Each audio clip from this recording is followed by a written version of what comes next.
Okay, so today I came across this video by LJ, the incel to alt-right pipeline. It looked pretty good, so I wanted to pull it up and react to it with you.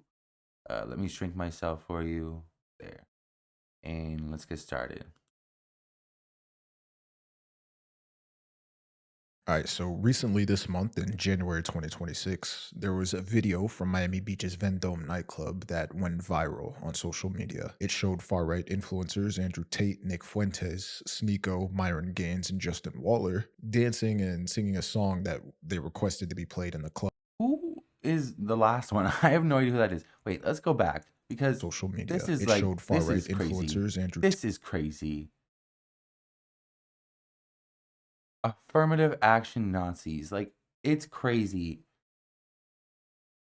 What? First of all, Nick Fuentes is gay and he's Mexican. Andrew Tate is biracial. His brother's biracial as well. Who else is Tate, Nick here? A bunch of Fuentes, dumb fucks, Sneako, Myron goofies, Gaines. motherfucker. Myron Gaines is like Sudanese, and I said this in my video like yesterday or the day before. I can't remember, but does that motherfucker have another sweater? Why the fuck is he constantly wearing that one? Like, if you want to be a hateful little bitch, like, get another little hateful little bitch sweater. Like, I don't understand.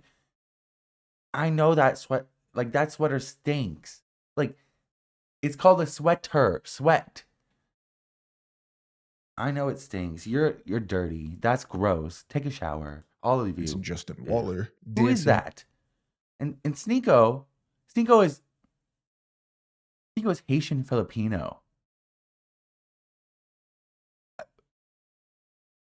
What? Why are, like, you are hating from outside the club? Like, you are hating from outside the club when you cannot even get in. Like, I am whiter than most of those people there, and like, what are we doing? What are we doing? What is this? Like, I'm so tired of the affirmative action, like, Nazism. Even if you go and look at, like, the Trump regime, like, if you really think about it, Marco Rubio is Latin, Kash Patel is Indian, Pamela Bondi, Kristi Noem, Tulsi Gabbard are all women. Caroline Levitt. There's, who else is there? Dan Bongino was a black man, but not, well, he is a black man, but he was in the cabinet. Now he's not anymore. Like, Scott Bessent is a gay man. There are minorities all throughout this fucking MAGA movement.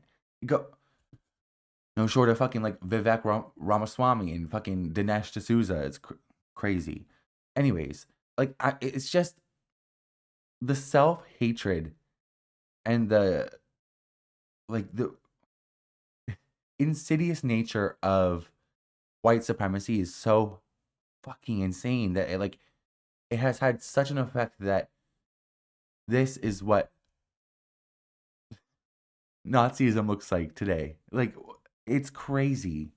And singing a song that they requested to be played in the club called Hail Hitler, a controversial song glorifying Adolf Hitler.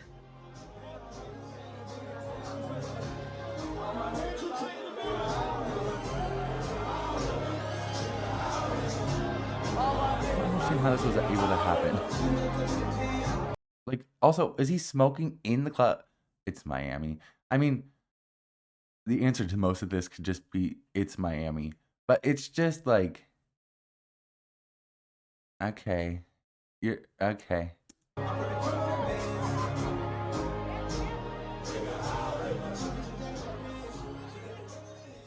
The footage, which was quickly shared across platforms, captured them chanting Hail Hitler in unison in the club and then later inside a van.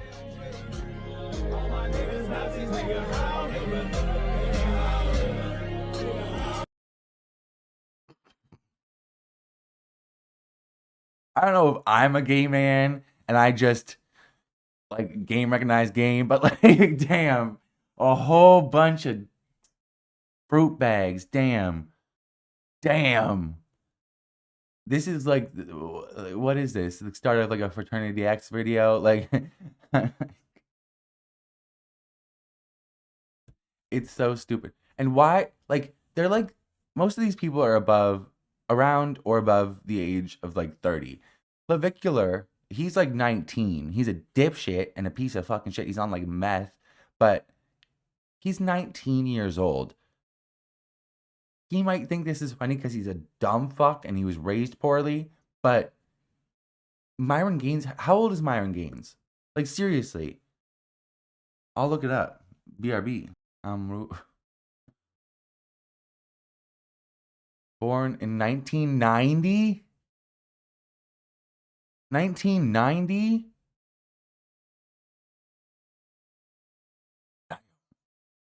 Ooh, brother, you're like 36.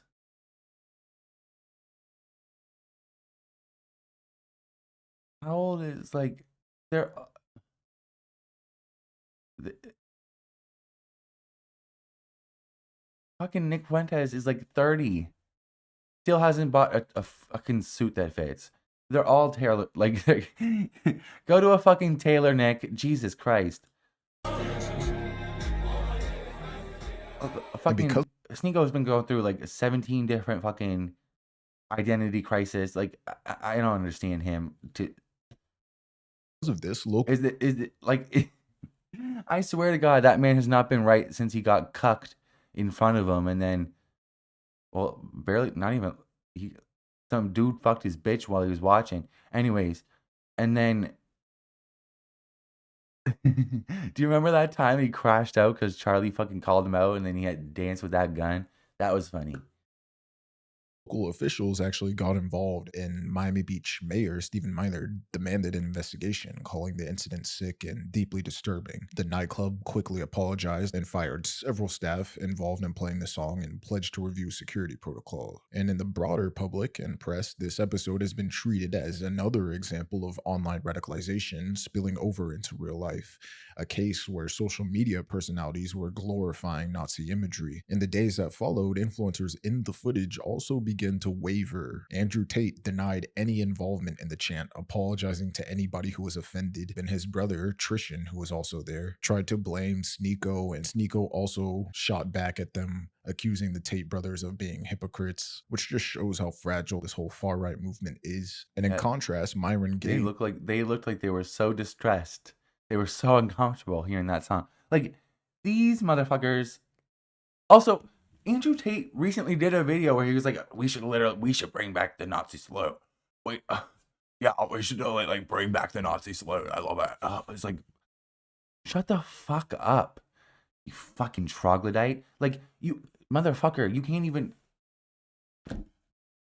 Jesus Christ. Like, that man has like a level of intelligence that's like akin to like a rabid dog. I don't even understand. He just does what he like.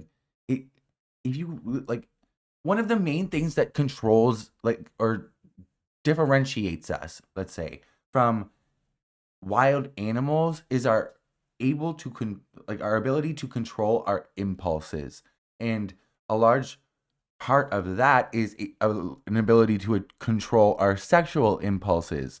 And w- what is the difference between a fucking like savage and Andrew Tate? I seriously don't know. openly flaunted the controversy. He ended up streaming dressed as an Oh my! I didn't even realize what was. My God! This is just like at some point, woke is gonna come back and smack you upside the head. Like it's coming back, bitch. It's here. The woke point, like woke. What's it called? 2.0. It's here, bitch. You're gonna get smacked upside the head. Does he have a fucking thing on his wall that says women are the T slur are what? Blacks.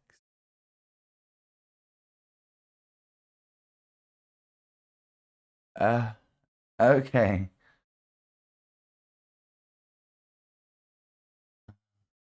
Okay. Orthodox Jewish man dancing to some parody song, and he later appeared on another stream wearing a KKK style hood, and appears he went absolutely insane after all this backlash. Nick Fuentes has likewise embraced all of this, as he's just now began releasing merchandise that endorses Jeffrey Epstein. That I say Hitler is cool, everybody freaks out. He's not cool. He's very fucking a monster. Then I say, hey, let's be honest, Epstein's cool. Like, okay, he's an evil guy. He's a bad guy. But he is cool. And people go, he's very fucking a monster, blah, blah, blah. And it's crazy. You cannot free think. Can a nigga think? Can I think free? What? Oh, what? Okay, wait.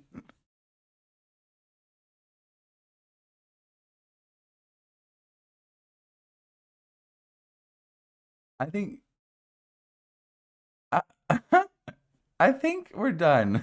I think we're done here. Like, I think societally we're done. Maybe we're done. We've hit the wall. We've done all we need to do.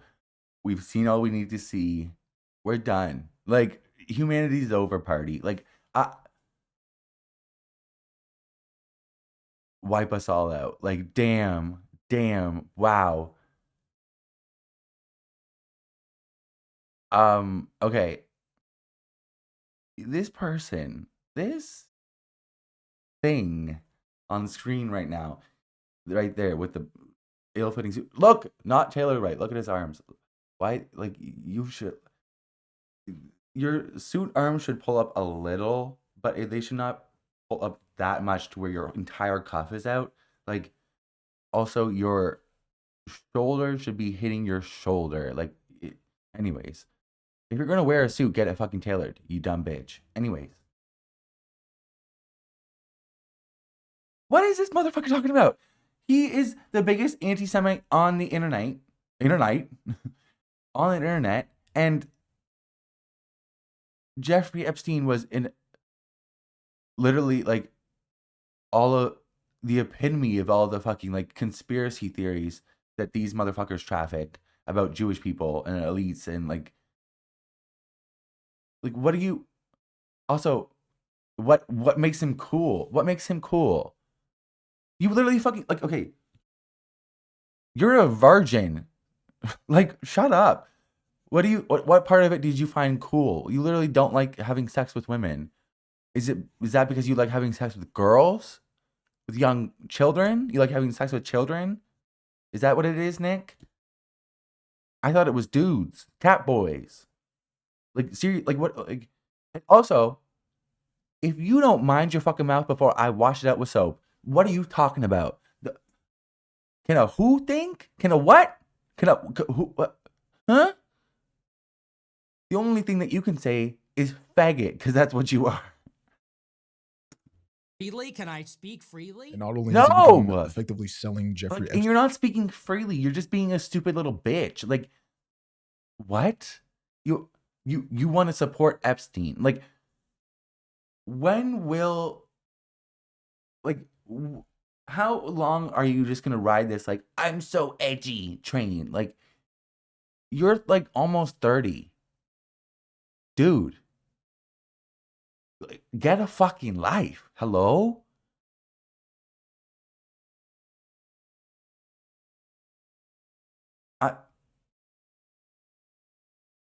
First of all, you're gay. Second of all, you're Mexican.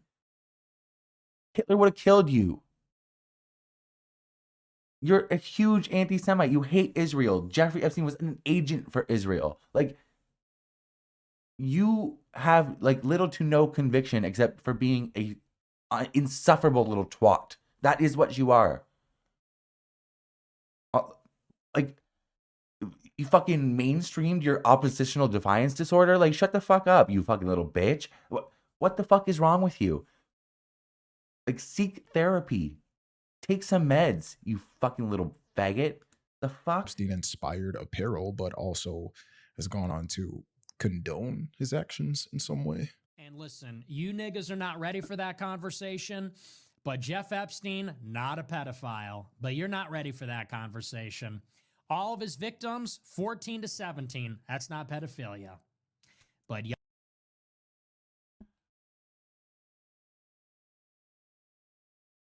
Actually, it's called a femophilia, and shut the fuck up.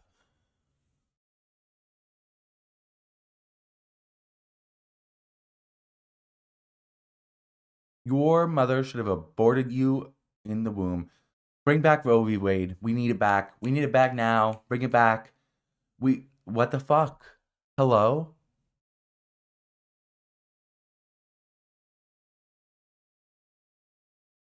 What is the obsession with saying the N-word? Like, why are you saying the N-word so often? Like, you already have the fucking, like, stupid fucking Nazi audience. It's not like you need to fucking, like, vice signal to them. Like, what is this? Oh, look, the terrifying rise of vice signaling. But yes, like, this motherfucker, I could also, like, you're seriously gonna sit there and make the it's actually a femophilia? Kill yourself. Like, shut the fuck up. Like, nobody. He wasn't a pedophile, actually. And you're actually a Neanderthal. Like, shut the fuck up. We all know what he's a sex offender of minors. That's exactly what he is. He raped minors. He raped teenagers. Sure. You want to say he still raped. He raped 14 to 17-year-olds. Also, there's a lot of evidence pointing to that there were much younger girls, so I don't know what the fuck you're talking about. It seems like you don't know what you're talking about, and you're talking out of your fucking ass like you do all the fucking time, because you don't know the difference between your ass and your mouth. It's all that comes out is shit. Y'all niggas ain't ready for that conversation. I will punch you upside the head. What is wrong with you, you stupid fuck? Like, you're not allowed to say that, you dumb bitch. Like, shut up. We're not allowed to say that, like, what? Does it not seem like anybody who's watching this, does it not sound corny as fuck when it's coming out of this stupid motherfucker's mouth? If you ever hear anybody ever fucking say that and they do not have the complexion of a black person, anything, like, if they are anything but black, you have to say, bitch, that's not yours. Shut the fuck up. Smack upside the mouth. Meanwhile, kick streamer Clavicular has also drawn attention for his erratic on-stream behavior after all this. Clips would circulate showing him and his associates openly snorting ketamine during live streams and getting kicked out of escape rooms and something like that. And collectively, all these developments, the Tate's denials and blame shifting, Myron Gaines' anti-Semitic antics, Fuentes' endorsing Jeffrey Epstein, and Clavicular's drug-fueled streams have all deepened rifts and again just shown how fragile this far-right movement is. This incident has led members of their And Clavicular also ran somebody over with a Cybertruck and then wasn't charged. Like, the charges got dropped. It was crazy. goal to either turn on one another or double down on controversy. The backlash has been so bad that even Kanye West stepped out and apologized for being so racist. Oh, fuck off. Fuck off. Fuck off. Eat my dick. You shut the fuck up. Nobody cares. Suck my dick from the fucking back, bitch. Like, that's bullshit from start to be like finish. You don't get to just like hop out. Your mental health is not an excuse for you being a Nazi, Kanye. That's actually not how it works. That's not like one of the symptoms of bipolar, which you haven't really like even got a strict diagnosis for, is not becoming a fucking COON racist, anti-Semite, like Hitler loving fool. Like, you are a buffoon. Don't even come here with that bullshit to say like you apologize. Fuck off, bitch. Like, shut the fuck up. Racist in the past few years. It's kind of crazy. What makes this episode more than just influencer drama is the audience. Tate, Gaines, Fuentes, Sneako, Waller, and Clavicular are not just speaking into a vacuum here. Their content is consumed by millions of young men who feel disconnected from dating, politics, maybe alienated from social life, and really are just distrustful of mainstream institutions. And this incident in Miami, This all feels so gay. Like, I don't understand. Like, I don't think I have participated. I am a gay man. Been out for Jesus Christ. 14 years now. And I don't think I've participated in things that look so gay. Like, this is homoerotic, homosocial. It's weird. It's strange. You can just be gay. It's fine. It's like 2026, dude. Give it up. Was a moment where an online subculture briefly surfaced in public. The chants, the symbolism, the infighting, these are all expressions of a worldview that has been incubated online. And to understand why these figures resonate so deeply with others and why their behavior matters politically and socially, we have to understand the community that sustains them. And that community has a name, a history, and an ideology: the incel movement. All right, so we have a lot of history to cover. So incels see themselves as men doomed to romantic failure through no fault of their own, and they blame women and society for their plight. Now, the term incel actually originated in 1997 as a gender-neutral support website for lonely people. Its creator, a Canadian woman known as Elena, intended it as a gentle community for anyone, man or woman struggling to find love. And as late as the early 2000s, that original forum was mixed gender and supportive and not angry. However, after Elena left the project in 2000, the male participation grew and new forums began shaping a very different subculture. By the mid 2000s, incel forums proliferated alongside other online masculinity movements. Early hate themed sites like puahate.com, a spin off of the pickup artist community, and Love Shy. Oh, God. It,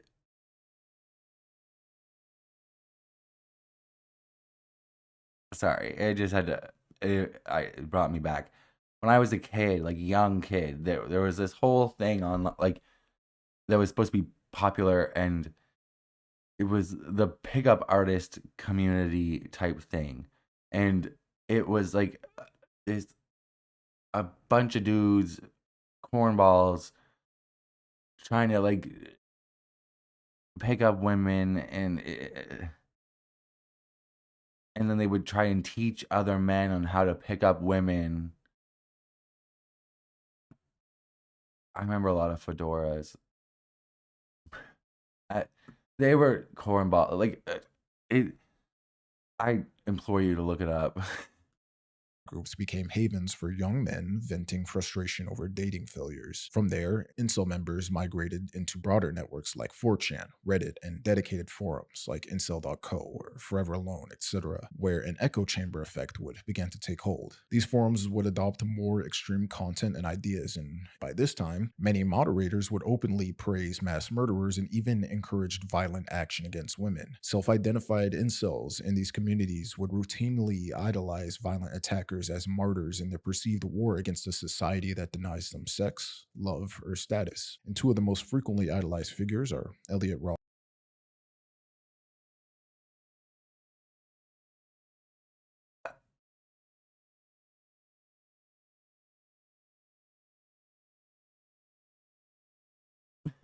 I, I, but this gets me so angry because I think it also is like this kind of fits into the male loneliness epidemic that is talked about all the time, and I cannot stand it because as a male, I can sit here and properly diagnose that most of these men who are quote unquote lonely are lonely because they fucking suck. Like, maybe it's like maybe your relationships don't work out because you're a terrible partner. Maybe these, like, you're not getting laid enough because you do not have anything to fucking offer. Like, if you are a bum, you are going to be treated like a fucking bum. Get up. Like, you are sitting here crying and having a temper tantrum because the patriarchy lied to you, and now it's not working out for you the same way that it used to. And we're at this late stage of capitalism to where it's the average Joe is not benefiting from their white male privilege anymore. And now they're depressed about it. Oh my God, where? You feel like everybody else does in the world. The playing field has been a little bit more leveled, even though it's still fucking disproportionate to like how even people of color are treated in America. Like, you are, it's so fucking crazy. the the male loneliness epidemic is largely because like most men suck. They're unwilling to grow and evolve and get better, and they are lacking things like empathy and a large range of emotions and a great character and great personality. And all they do is sit at home and don't do shit. Like, I wonder why you're lonely. Anyways, also, it's because we're, like I said, we're at this like late stage of capitalism where this the patriarchal structures that used to work for white men are not working for them anymore. They used to be able to easily go out and buy a home, start a family, and they were everything was supposed to work in the end. Like, you know what I mean? There's this lie that you're told as a man that, especially as a white man, that if you do everything right, you get a good job, you marry, your wife will take care of your kids, blah blah blah blah blah. Now that American dream, especially for the white man, that has been all of the things that have been promised to them as through their white male privilege, is not coming true, and they are pissed. And I understand, but at the same time, like, you have to get over it. We have to move through this. You can't sit there and descend into nihilism and hating everybody else and starting to blame everybody else instead of diagnosing the real problem, which is you. Like, you like it's a lot easier for people to sit there and blame everybody else, blame every other community or group, blame women as a whole, blame uh any minority really, because growth is fucking painful. If you think about it, like when you were a kid and you were growing and you would get pains in your legs while you were growing. Growth is painful. It's meant to be painful. So people don't like to do it, but you have to. And men at this current moment in time are not growing. Like, that is the issue. Like, society is moving past them, and they are descending into nihilism and blaming everybody else for it. That is what this is. Like, it's just the end destination of everything, every structure that we've built North America and the West on, which is like white supremacy, the patriarchy, and like a very sexually violent nature towards women, especially a hateful nature towards women and minority in general. Anyway, Roger and Alec Manassian. Elliot Rodger, as we've talked about, was a 22-year-old from California who, in May 2014, killed 6 people and injured 14 others near the campus of UC Santa Barbara before killing himself. In a 137-page manifesto and YouTube video uploaded shortly after the attack, Rodger described his extreme hatred of women for rejecting him and of sexually active men for having what he called, quote, the life I always wanted. He called himself the, quote, supreme gentleman and lamented that despite his wealth, good looks, and etiquette, women ignored him. In his manifesto, he was obsessed. or maybe it's because you're an annoying little shit. Like, maybe it's you. Maybe it's actually not anything about your, like, what you have to, like, offer in terms of material items, but what you have to offer in terms of your character, your personality. If you're a dick, ain't nobody gonna want to fucking date you. Like, what are we talking about? Like, I don't know what the fuck we're doing here. Like, Obsessed with hierarchy, entitlement, and revenge. And in incel forums, May 23rd, the date his murders took place, is referred to as, quote, the day of retribution. And Elliot Rodger is often called Saint Elliot in some of these circles. And Alec Manassian was a man who committed a van attack in Toronto in April 2018, who explicitly referenced Elliot Rodger in a Facebook post just minutes before his rampage. Driving in a rented van, Alec killed 10 people and injured 16 others, most of them women. And in his post, he wrote, wrote, quote, "The incel rebellion has already begun. All hail the supreme gentleman, Elliot Rodger." Police interrogation confirmed his admiration for Rodger and cited online incel forums as ideological fuel. He even claimed he was hoping to inspire further attacks and become a symbol for others in the incel movement. Some users revere Mark Lapine, who murdered 14 women at École Polytechnique in 1989 after stating he was, quote, "fighting feminism." And this glorification of mass murder has served as both mythology and as a recruitment mechanism, as incel forums use these stories to validate their worldview that society is.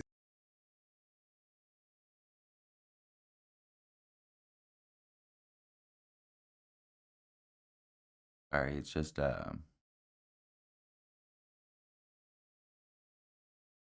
as a Canadian, those cases are pretty hard to talk about and hear about, but just needed a second. It's just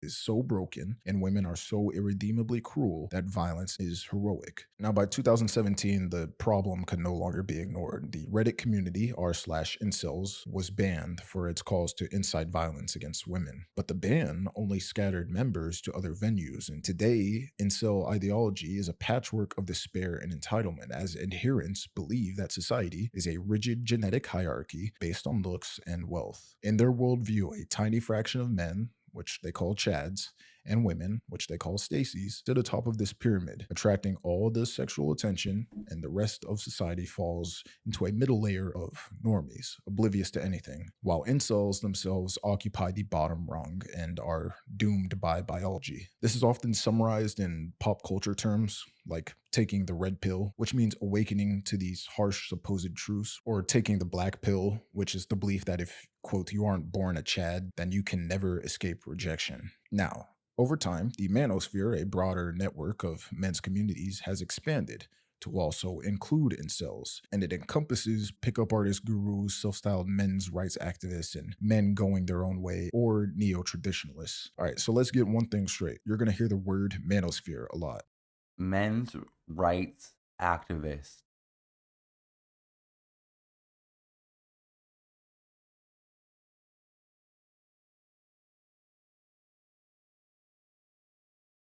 That's like what? What?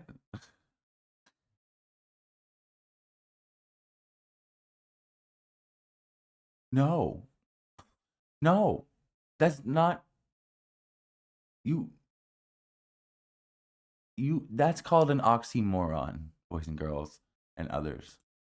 And it's important to understand that the manosphere is not a monolith. It ranges from actual self help communities to overt hate forums dripping with fantasies of violence. Some men stumble into this world looking for dating advice, gym motivation, or emotional support in the face of loneliness or divorce. Others come seeking acceptance or brotherhood. And at first glance, many of these spaces actually offer that routines, rules, and rituals to help men feel in control of their lives. And you know what? The bottom line may be that a lot of these guys just need a positive male role model in their life, and it could be as simple as that. However, buried beneath the self-improvement are these communities where it's not about helping men become better, it's about convincing them that women and or minorities are the enemy. These groups share core beliefs that the system, or feminism or modern culture, is unfairly biased against men. The phrase "take the red pill," drawn from the Matrix, will become their rallying cry, and in this subculture it meant to reject mainstream morality and embrace an anti-feminist reality. And like I said, this terrain has been linked repeatedly to real world. I don't think this is equal, so I want you to be less than. That makes no fucking sense, you dipshit. Like that you don't feel like it's fair, so you want it to be unfair for other people. Like that is like there's a cognitive dissonance there. If you don't feel something is fair, the answer is usually, well, let's try and make it more fair. Not let's make your life hell and make your life unfair. You are worse than me. Like you that like there's a level of like almost like sociopathy there. Like, this is bullshit. Like The fuck? Violence. Analysts now point out that many perpetrators of gendered violence explicitly mention incel memes or red pill ideology, and researchers have found that they are heavily networked online, essentially making them lone wolves. And the incel movement has seamlessly integrated with broader alt-right ideology, as recent examinations note that some right-wing terrorists combine anti-immigration nationalism with anti-women hatred in their manifestos, and in essence, online misogyny and white supremacy have become entwined in new and dangerous ways. Well, Now, alt-right influencers okay. Yeah. I understand they've become entwined. I mean, what did he say there? He said and combined hatred in their anti-immigration. manifestos, and in essence, online misogyny and white supremacy have become entwined in Okay. Online misogyny and white supremacy have become entwined. I understand online is kind of a newer space, technically in like the broad scale, like the broad scope of like the world and how long humans have existed. But we cannot like misogyny is white supremacy. There is no like they have always been entwined. They are one another. White misogyny is just a tool of white supremacy. Like they're I might make a video on this actually. But they have always been entwined. They will never be unentwined. They one it's like they go hand in hand everywhere always. Like no ifs, ands, or buts about it. new and dangerous ways. Now, alt-right influencers attract these incels because they transform personal failure into political identity and sell that identity back as meaning. Whether they are true believers or cynical grifters doesn't really matter. Their business model depends on convincing lonely, alienated men that their struggles are not individual but systemic, and that someone else is to blame. Females don't have independent thought. They don't come up with anything. They're just empty vessels, waiting for someone else to install the programming. Ching! And then they become conservative, liberal, feminist, whatever. Where's the thing? I have multiple women.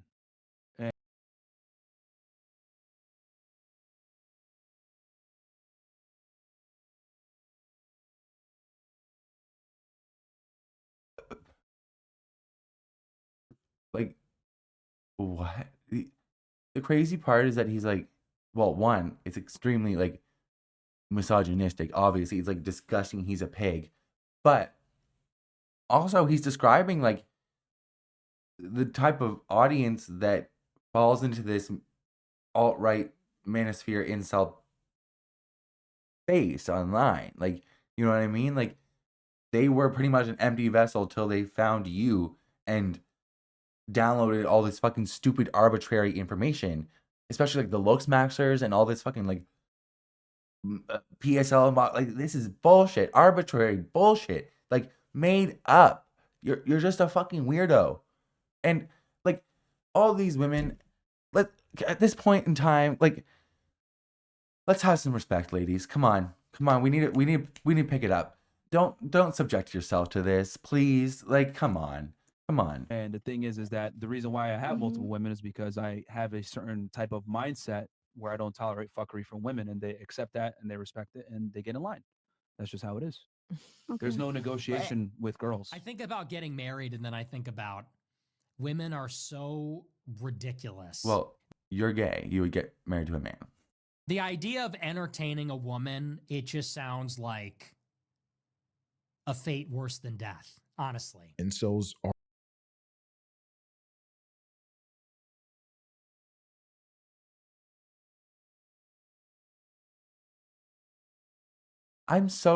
Do they interact with women?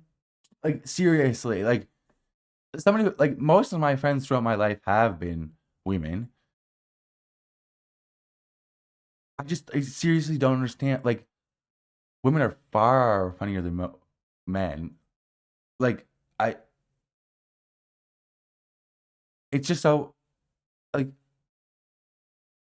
obviously, it's fucking infuriating to hear. Like, flames on the side of my face. Like, yeah, this motherfucker. But also, it's just like confused. Like, that's just like That's some dumb shit. Like, what are you talking about? Like, what 50 to 60% of the population, half the fuck. Like, what are you talking about? You dipshit. Like, God Almighty, these people suck. Are uniquely vulnerable to this message. They're searching for an explanation, dignity, and belonging, and the alt-right offers all three in a single narrative of victimhood and superiority. By Ugh. reframing rejection as oppression and insecurity as evidence of hidden truths, these influencers turn resentment into loyalty and anger into revenue. They're not only exploiting incels, they also cultivate a permanent audience of disaffected young men that they use as fuel. Fuck the woman! Fuck the woman! What?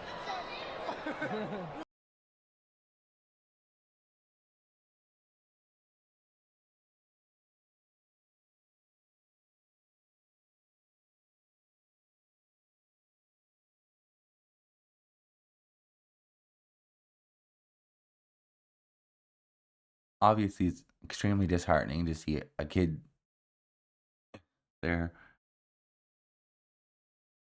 Well, let's be honest. 12-year-old boys are going to be 12-year-old boys. That's up to their parents to deal with their mess. Sneako is a full adult. There are young kids coming up to him and spouting this bullshit. He has the sense to know that this is fucking wrong. This is wrong as fuck. And he fucking knows it. He's sitting there fucking laughing like a fucking goof. Like, what the fuck is wrong with you? Hello?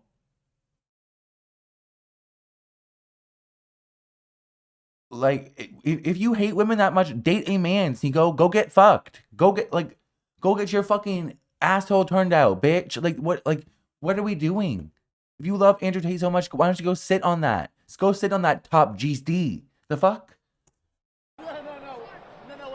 We love women. We love women. But not like transgenders.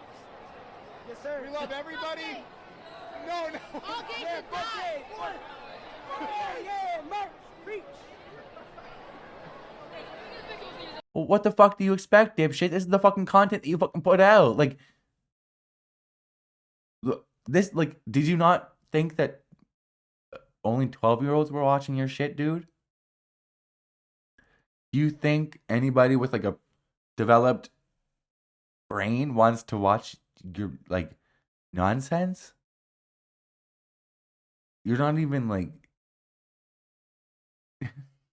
Dude, you're some dumb... You are dumb. You are so dumb. You are a dumb bitch. Like, what? What have I done? At first glance, the What have you manosphere done? The part that, like, frustrates me the most is that he didn't take that as a reason to be like, oh shit, I shouldn't be doing this. He kept on going. He went harder. He was in the club, like, this month doing fucking Heil Hitler. Like, what? You are a dumb bitch, Sneako. You are a dumb bitch. The fuck? and alt-right influencer world can seem politically irrelevant, just a chaotic online subculture rather than actually being a coherent ideology. But in reality, these communities have become one of the most effective political socialization engines of the digital age. Millions of young men are being introduced to politics not through institutions like schools, parties, or newspapers, but through streamers, podcasts, and algorithmic feeds that frame feminism, immigration, racial equality, and liberal democracy as existential threats. Popular culture has even begun to reflect this shift. If you haven't seen that show Adolescence on Netflix, it portrays how young teenage boys are increasingly shaped by online radical communities and algorithm-driven content rather than parents, schools, or traditional political institutions. Viewers are taught to distrust mainstream media, reject democratic norms, and view politics as a cultural war between real men and a corrupt elite. And the result is a generation of politically mobilized individuals whose beliefs are shaped less by policy debates than by their own resentment. The real red pill is Donald Trump energy, not politics. Do you fit the Chad masculine nature of Donald Trump when You're 40. You're 40. You're 40. Pack it up. You're 40. Pack it up. You're 40.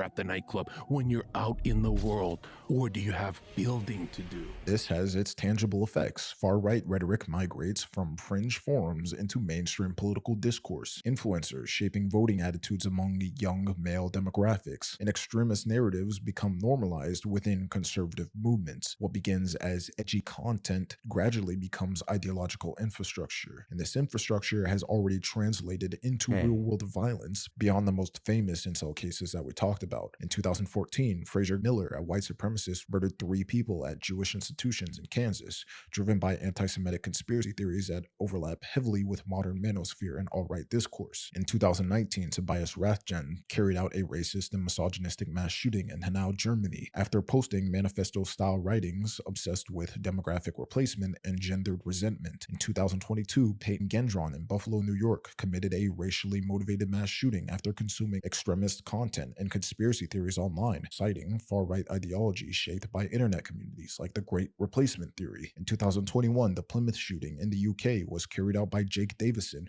who had engaged with incel and misogynistic content and expressed nihilistic views about women and society. These attackers were not coordinated members of political parties. They are products of digital ecosystems where hate, grievance, and identity politics are constantly.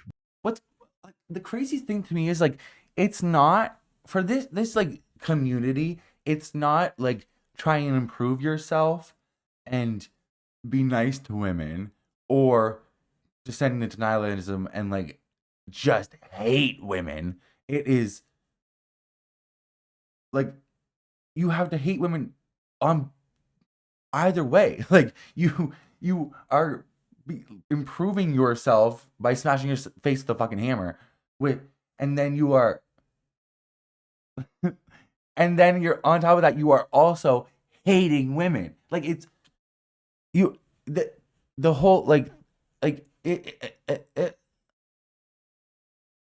And I've looked into a little bit to looks maxing. It's extremely fucking racist. Like it's largely based on genetics, and a lot of it is these like it'll be like a 15-year-old boy, and then he'll post another picture. The looks maxed photo is him at like 19, and totally different angles, like better lighting. It's all bullshit. It's all a bunch of fucking stupid bullshit. Reinforce. And the significance of these far-right influencers that we're about to talk about is not that they directly order violence, it's that they normalize the worldview that makes violence imaginable. What appears to outsiders as a group of unserious internet personalities is, in practice, a cultural and political pipeline, one that quietly transforms alienation into an ideology. All cheating scenarios, 100% of the blame is always on the female. Look after yourselves. When was the last time you put some makeup on? Do some.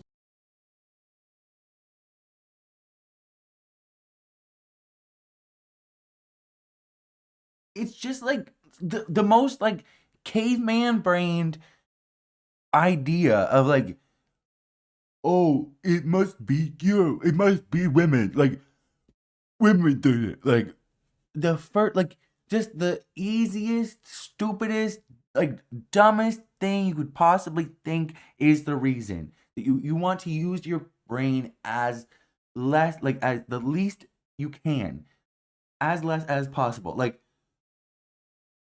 what is this? Like you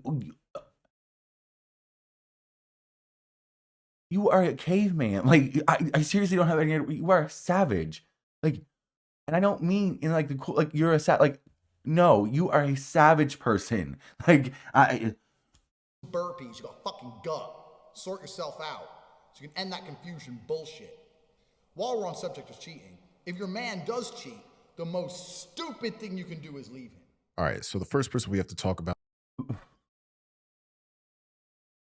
I want to see his inside. Like we need an MRI, like cascade, like what something. I want to see that brain. I want to see that brain. I want to see that brain. There's something wrong with him. Like there's something wrong with him. Like we need to extend the DSM-5. There's new personality disorders here within this group of fucktards.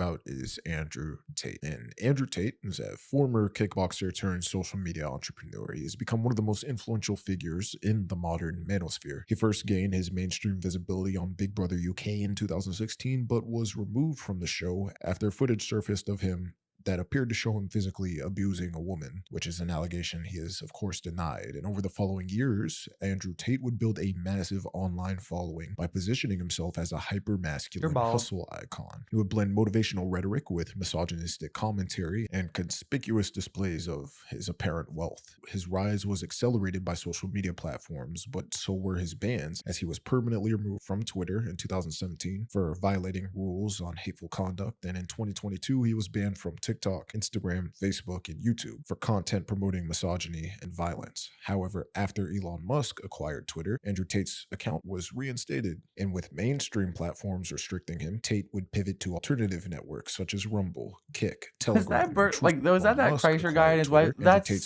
so crazy. Those two had Andrew Tate. Like, we need when this like whole shit is over, we need to hold these people to account. Like, you ushered in and like just opened the door to fascism. Like, just let everybody in. Like, wow. God.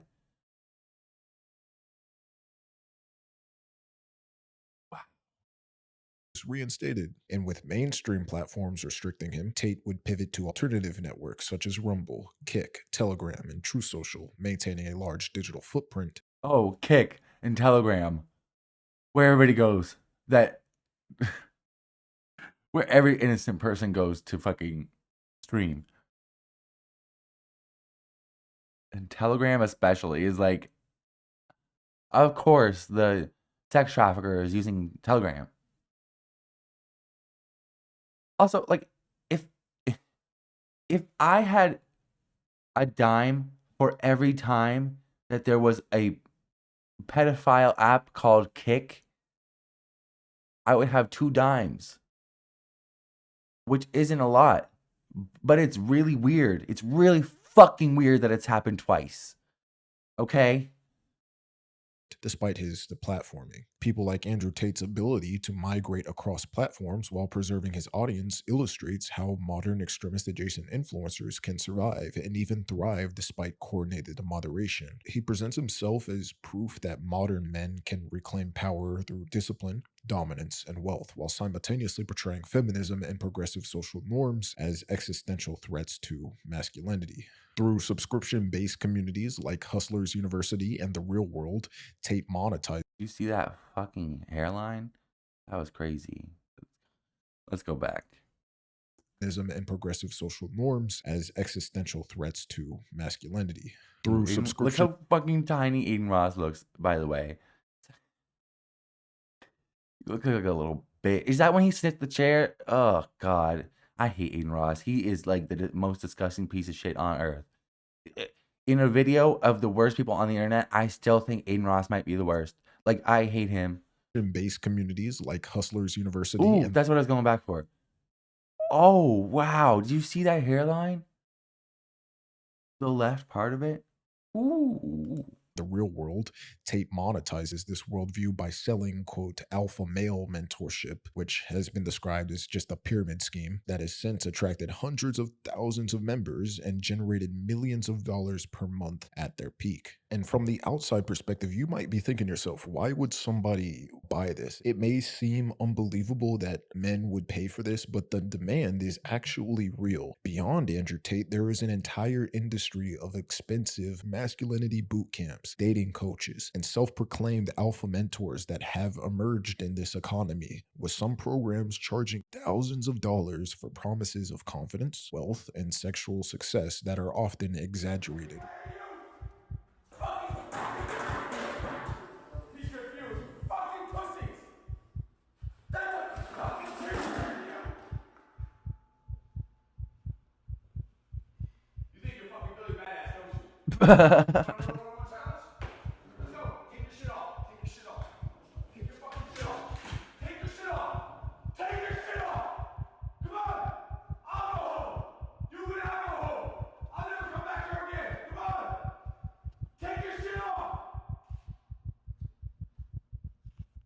Now, kid. Tate frequently frames himself as a persecuted truth teller, arguing that platform bans are If you this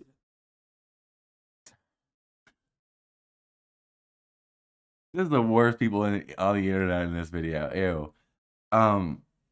Ew. What was I even going to say? I got distracted by this fool. If you spend all your time like worrying about like being masculine and masculinity and men and being an alpha male, like, you might just be gay. Like, okay, like, and that's okay. But proof of a quote woke conspiracy against masculine independence, while his own content openly validates anger, resentment, and entitlement among young male followers, and his influence has been amplified by scale. Billions of views across reposted clips, millions of followers across platforms, and a global audience that treats his rhetoric as ideological instruction. And Andrew Tate appeals to incels because he offers a simple, emotionally satisfying explanation for their frustration. If they are lonely, rejected, or struggling with women, it's not their fault. It's the fault of feminism, modern society, and women themselves. His content reframes personal insecurity as injustice and turns vulnerability into a narrative of victimhood. like that's the thing. Like, it has to be women's fault because it cannot be your fault. You cannot introspect at all. You cannot grow. You cannot evolve. You cannot assess whether or not you may be the fucking problem, because that takes too much intellectual work. Like, it has to be the most caveman brained, dumbed down, stupid, just like idiotic reason. It's women's fault. You are a troglodyte. Like, shut the fuck up, you idiot. And entitlement. Presenting himself as the ultimate alpha male who conquered wealth, status, and women, Tate gives incels both a fantasy and a roadmap. Emulate my dominance, reject empathy, and reclaim power. Here, take these courses on how you could be an alpha male. His rhetoric also validates their anger without forcing self-reflection. Chess.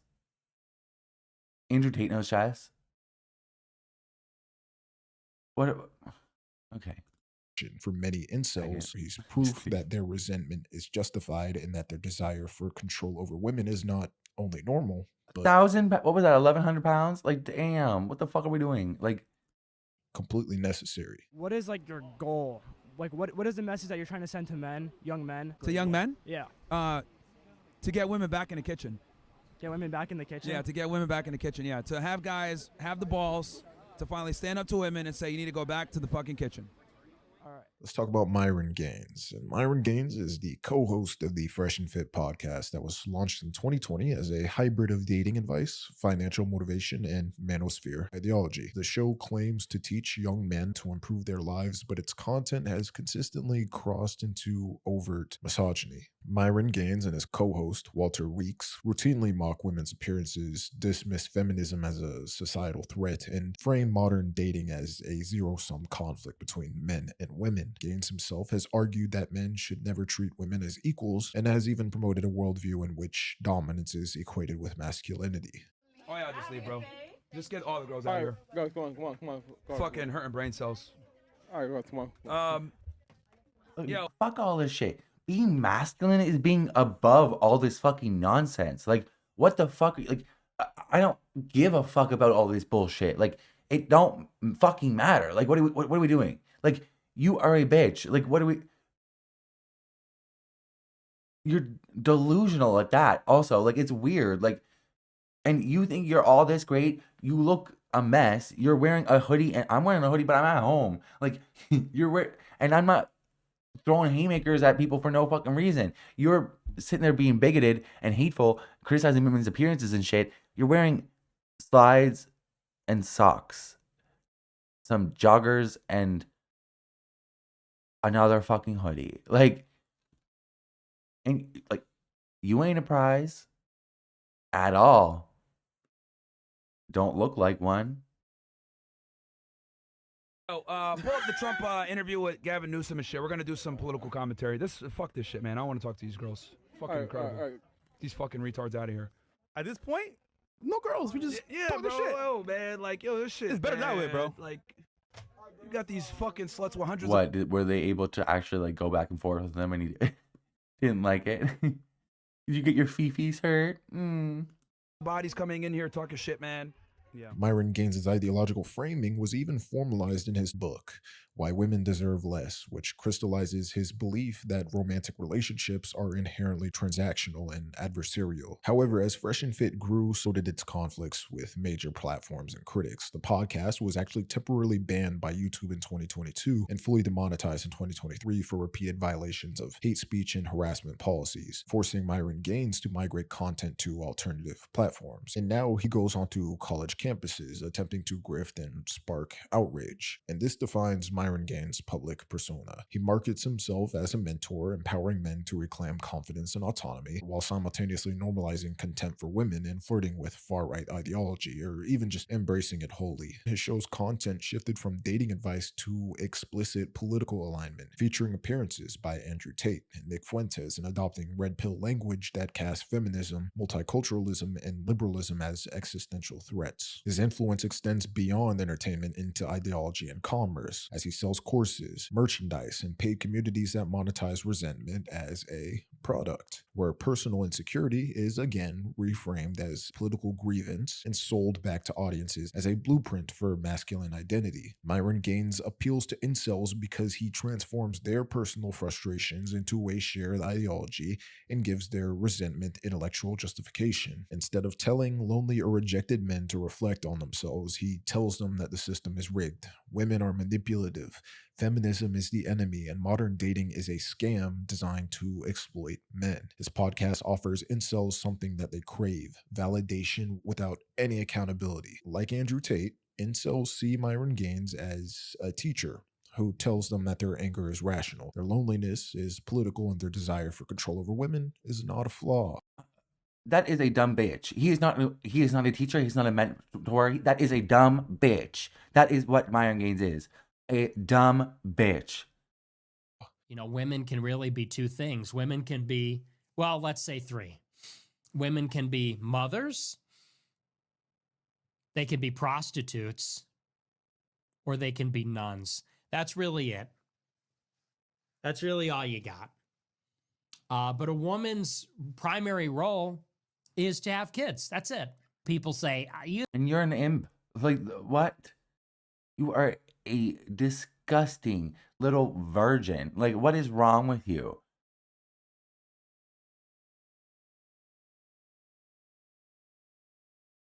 Ew. Like, this is like, ew. This is the worst thing that society has ever offered. Like, seriously, this is a zit on the ass of society. He is just terrible. Like, he needs to go. He needs to go. Everything about him is off-putting. Like, Jesus Christ. You think that women are just baby machines, baby makers? Well, primarily, yes. They're primarily here to be, I think you're a dipshit factory. Like, what are we doing? To have sex. Really, they're here to have sex? Why haven't you had sex? Would you even be able to have sex? Like, They're sexual creatures. All right, let's talk about Mr. Fuentes. Well, you're sure not. So, Nick Fuentes, as we've talked about unless there's a cat boy around, or Destiny's Mouth. Multiple times now, is a far-right political commentator and the founder of the America First movement. He emerged from conservative youth activism into open white nationalist ideology. He first gained visibility in pro-Trump circles after 2016, positioning himself as a Catholic nationalist. Over time, his rhetoric has escalated from culture war commentary into explicit anti-Semitism, racism, and misogyny. He has repeatedly framed immigration as existential threat to white identity, even though he's Mexican. And as his ideology has hardened, he has become increasingly isolated from mainstream politics, but also simultaneously more influential within extremist subcultures, where his not as isolated as you might think. Like, he is all like, he being in the political commentary space. He's fucking he pops up everywhere. It's so fucking frustrating, and we all have to fucking deal with him. It's like fucking Jesus Christ. To articulate, I guess, taboo views has earned him credibility as being uncompromising, even though at this point it's just come down to him being edgy and saying nigga over and over again. Nigger. What? I seriously don't understand that. I really don't understand that. Like, I, ma- like, there's a. It's one thing to be in your basement, in your parents' basement, and you say it and you get away with it, I guess. But like, it's another thing. Like, where I'm from, like, I've seen people jump over tables, like, to get to people. Like, that's not like people where I'm from don't play about that. Like, I don't know if it's just because like in Canada and America is kind of different. Like they're in Miami or whatever. Maybe it's like very different and it's like more common. But I don't know. Like I mean, a lot of the black people where I'm from are descend from black loyalists and or people that escaped through the Underground Railroad. So maybe it's just a different culture and built different out here. But it is not, you know, like that's not something you play with. Like that, it's crazy to like. There are like that he feels like he's able to just say this in front of a bunch of like it like, and then he got away with it. How did he? I would. I. How is his jaw not broken? Like I seriously like. Damn. You know, Nigga. nigga this, nigga. His messages blend grievance politics with authoritarian social values. He frames feminism, multiculturalism, and liberal democracy as existential threats, while casting himself as a truth teller that's persecuted by elites. Yet his public persona is also riddled with contradictions. As I said, Nick Fuentes claims to represent the forgotten working class of white Americans, despite him also being a minority, and he does this while repeatedly scapegoating minorities and immigrants. He denounces establishment figures while seeking proximity to powerful political and cultural elites. He also criticizes other far-right influencers for opportunism, even as he mirrors their rhetoric and tactics. And in this way, he embodies a central tension of modern extremist politics. It's a performance of rebellion with systems that he simultaneously condemns and also depends upon. It's very weird. Like, you can't be a part of this subculture and also sell Epstein merch. It doesn't work like that, but apparently it does. Now, Nick Fuentes appeals to incels because he also gives their personal frustrations political and racial explanation. He even proudly accepts the title, calling himself an incel. You see these guys now and they want to live a domestic life. It's absolutely pathetic. Like it's embarrassing and it's sad. And I say that as an incel. Now guys are like, I can't wait to be a dad. I can't wait to be a husband. I can't wait to go to my kid's graduation. It's like that shit is boring. That shit is fucking boring and you should feel bored. It should feel like an obligation. Maybe you're just gay. Like maybe you're just gay. Like all your answers will be solved if you just went and got some dick, Nick. Rhymes. Jesus Christ. Like broadcasted sociopathy, like it's so crazy. Like you are just an art, like you. He's not even a narcissist. Narcissists need people around them to reflect on them. Like this is crazy. That he is just like antisocial personality disorder broadcasted to hundreds of thousands of people. Crazy, and they're taking notes. I just want to see my kids' recital because it's so meaningful. Like men have become so sentimental. Sentimentality is not a masculine virtue. That is for faggots. Okay. Well, then you should fit right in, bitch. Like, what are you talking about? What are you talking about? That's you. That's you. You are a faggot. And let's be real.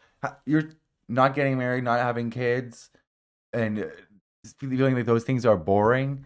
That's very gay. Like, let's not get it twisted. You want to live a gay lifestyle, but you don't want to be it. Like you are just a little bitch. Like you're just a bitch. Shut the fuck up, you asshole.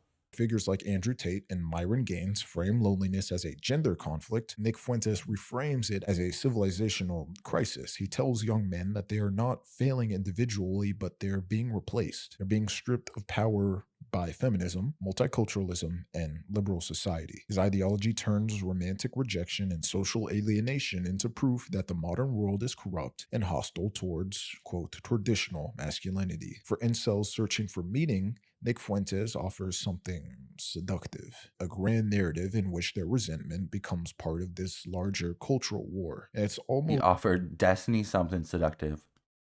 conspiratorial in some cases, like along the lines of I don't get girls because of Jews type thing. But in this framework, it's evidence that they are resisting a world that they've That's a mental illness. been taught to hate. Well, you're doing a lot right. You didn't want to know why? What? You're both in the kitchen.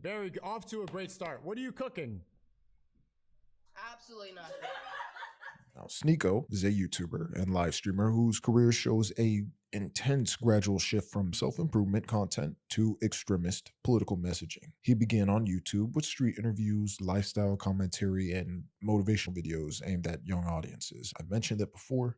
I actually used to watch his early YouTube videos. He made good content. Yeah, I liked him. And he built a following that reached roughly 1 million subscribers by the early 2020s. This one makes me the most like, he pisses me off. He's a piece of shit. He has a lot to answer for. I don't know if he is redeemable, but you can go back and find him. Like, he did seem like a he seemed like a good kid, and then he just bricked his brain, bro. Like, it's like, what is this? He never seemed like a bad guy back in the day. Like, over time, however, his content would begin to move away from personal development towards ideological confrontation. He was part of the emerging manosphere ecosystem, and by the mid-2020s, he was frequently characterized as an Andrew Tate imitator, adapting similar rhetoric about masculinity, feminism, and social decay. As his messaging became more overtly misogynistic and conspiratorial, Sneako's relationship with mainstream platforms would deteriorate as YouTube permanently removed his channel in 2022. In response, he would migrate to alternative platforms like Rumble and Kick, where he rebuilt an audience numbering in the hundreds of thousands. Sneako's ideological framing would blend manosphere grievance with broader far-right narratives. His videos frequently argue that feminism has granted that's the video that he. That's where he said he got cucked. women disproportionate power and that men are victims of modern society and that traditional hierarchies must be restored. Much I hate women because I do hate women, but it's like let me just show y'all why. Let me show you why instead of say it all the time. He has publicly praised or Because you like men. You're mad at them because they're not men. You want to get fucked by a big dick. collaborated with extremist figures, including Nick Fuentes, and has also echoed anti-Semitic and anti-Black Lives Matter rhetoric in multiple live streams. At the same time, Sneako's trajectory has also been marked by contradiction. He once branded himself as a critical thinker, challenging conformity, yet increasingly repeats standard far-right talking points about cultural decline, demographic change, and conspiracy. Sneako embodies the logic of the radicalization. Sneako, critically think. Good luck with that, babe. Good luck with that, you dumb bitch. Like, good luck with that. That's like saying good murder. Like, those two words don't, like, those two phrases don't go together. Like, no. Pipeline itself. A creator who began as a motivational influencer, discovered that outrage generates attention, and ultimately transformed personal commentary into ideological propaganda. I would say Sneako appeals to incels because he appears transitional, like someone actively falling down the same rabbit hole that they are. Sneako performs confusion, paranoia, and disillusionment at the same time. His content mirrors the exact emotional journey that many incels experience themselves, starting with self-help, drifting into cynicism, and then hardening into resentment and conspiracy. For incels, Sneako is a relatable case study, proof that a, quote, normal guy can radicalize and reinvent himself through this ideology. And his demonstration of this makes radicalization feel less like extremism and more like an awakening that's inevitable for normal men. And that brings me to Clavicular. Clavicular is a young self-improvement influencer who has risen to prominence through extreme, quote, looks maxing content. He built a large following on platforms like Kick and TikTok by documenting radical attempts to maximize physical attractiveness, presenting himself as a living experiment in hypermasculinity. His videos showcase obsessive regimens, including controversial practices such as bone smashing, extreme dieting, and the glorification of pain as a pathway to masculine status. This is wrong. Like, first of all, this is not going to work. Second of all, like, this is just bullshit. This is stupid. If you don't see that this is stupid, like, it's so stupid. Like, what are you doing? Openly promotes dangerous techniques, as since age 14 he claims to have injected testosterone, smashed his own bones with hammers to enlarge them, and even abused meth to stay unnaturally thin, teaching his followers how to become hypermasculine by whatever means. What drugs do you take in a day? I'm taking testosterone every single day. I take minoxidil for my hair. I take dutasteride for my hair. I also take Accutane. I take 7.5 milligrams of Accutane a day. I use crystal as a stimulant and to lean max, right? It's very suppressant of your appetite. I also will take retatrutide once a week. I take melanotan 2 every single day. I'll take IGF-1 and HGH. He frames himself as the embodiment of the modern, quote, Giga-Chad, marketing his persona as proof that any man can, quote, ascend. The only thing a 19-year-old needs out of all those things, and it's even case-by-case basis, is like Accutane. And if you're trans, testosterone. Other than that, you do not need any of those. Like, you are 19 years old. You are still growing. You're still like, what the fuck are you talking about? It's so stupid. You do not need fucking steroids when you're still in your teenage years. You're not 26 struggling to put on weight here. Like, through discipline and physical transformation, and he has monetized on this identity through paid programs, promising similar results, positioning his content as educational while simultaneously cultivating a spectacle. If you're tired of being invisible to women, tired of getting rejected, and tired of watching other guys who won the genetic lottery take what's yours, then pay attention. I've taken on guys who are skinny, low dimorphism, and completely overlooked by women, and turned them into jacked, high-value men who command respect the second they walk into a room. His notoriety has expanded beyond fitness. Who are skinny, low dimorphism, completely overlooked by women, and turn them into jacked, high-value men who command respect the second they walk into a room. Command respect. I thought he said whom you've been overlooked by women, but I've turned them into men who men respect. I was like, yeah. That's the whole thing, is like, so many of these things that they aspire to, women are not attracted to. So like, what you're doing is trying to perform for other men. You perform for male validation. And I fuck men. I don't even do that. Like, for men, validation, a man?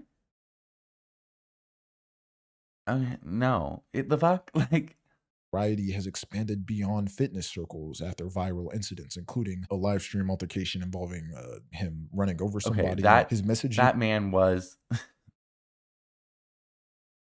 like, what was that? The creature from one of the creatures from like an I Am Legend? Like, second they walk into a room. That was a creature. Notoriety has expanded beyond fitness circles after viral incidents, including a live stream altercation involving him running over somebody. His messaging is just deeply aligned with the cultural logic of the manosphere. His content reinforces a worldview in which masculinity is measured by dominance, physical superiority, and sexual desirability, while women are implicitly reduced to objects of competition and validation.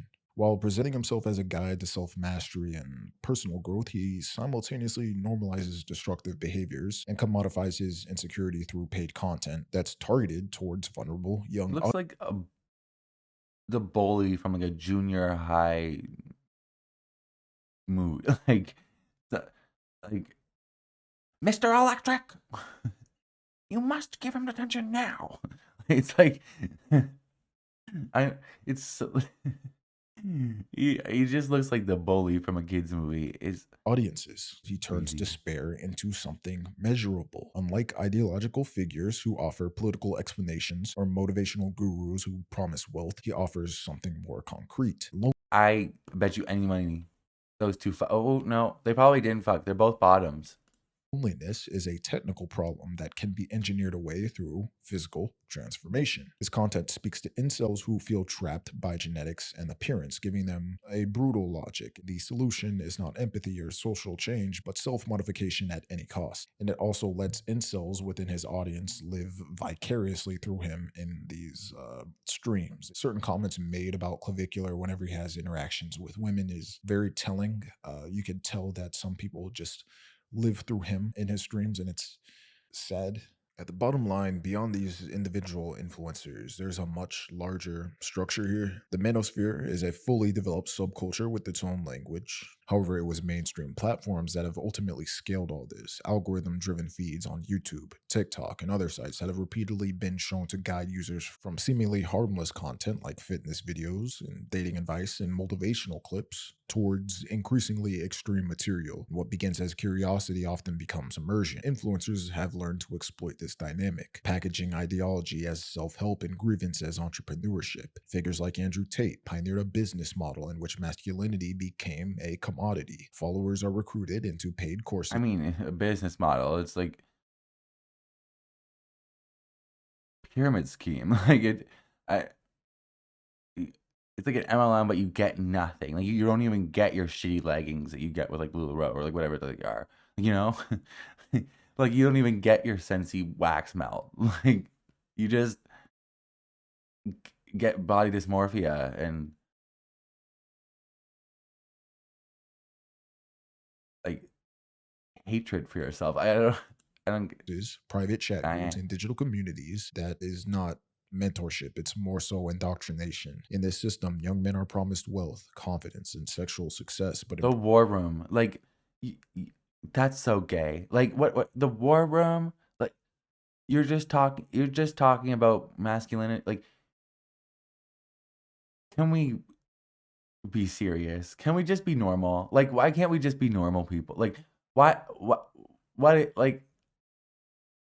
Practice, they become unpaid marketers. They amplify the very ideology that exploits them. It's like a pyramid scheme and digital grooming mixed together. This whole Miami nightclub fiasco is a visible endpoint of a long pipeline stretching from obscure internet forums to mainstream culture. Young men are being radicalized through a steady stream of polished content and pseudo-philosophical narratives, while a growing industry profits from their anger. And what emerges is a political and cultural ecosystem, one that shapes attitudes, identities, and in some cases, real-world behavior. Yet what makes this incident especially revealing is how fragile this ecosystem actually appears once it leaves the screen or once they actually go outside and touch grass. As online, these figures project unity, dominance, and ideological certainty. Within days of the incident, members of the same circle began accusing one another, escalating their rhetoric and competing for. If you feel like you have to project dominance, it's because you are a weak ass bitch. Like,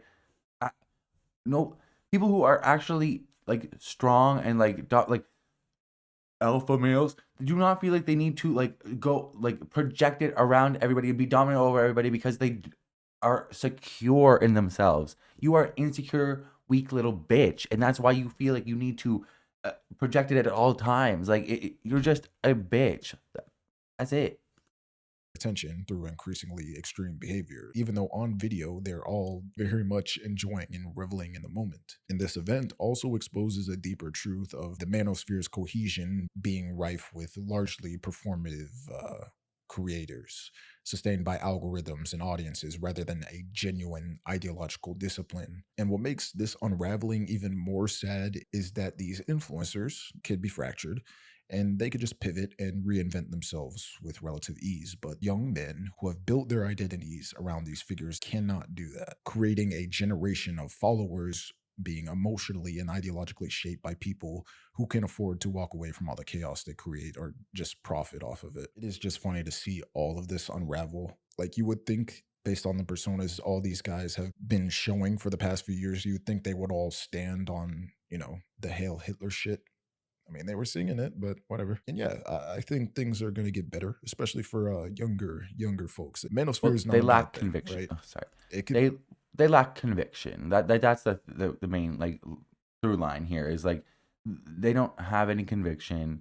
They're just a bunch of bitches. They'll say whatever the fuck they need to get fucking like a bunch of 12-year-olds in their fucking chat. Like, it's crazy. It's crazy. Like, Could be as simple as something as a video about someone teaching you how to tie a tie or something like that. Things are gonna get better, right? For sure, for sure. Yeah, that's all I gotta say. I hope you guys are doing well, and I'm gonna catch you in the next one. Love you, bro. great video by LJ. Go check him out. All right, that's damn, I've been yapping for long enough. This needs to end. These are a bunch of goofballs, a bunch of cornballs. Like, they're all dumb as fuck. They gotta go. They're just not needed in society. We don't need them. Send them back. Like, return to sender. All right, everybody, have a good night.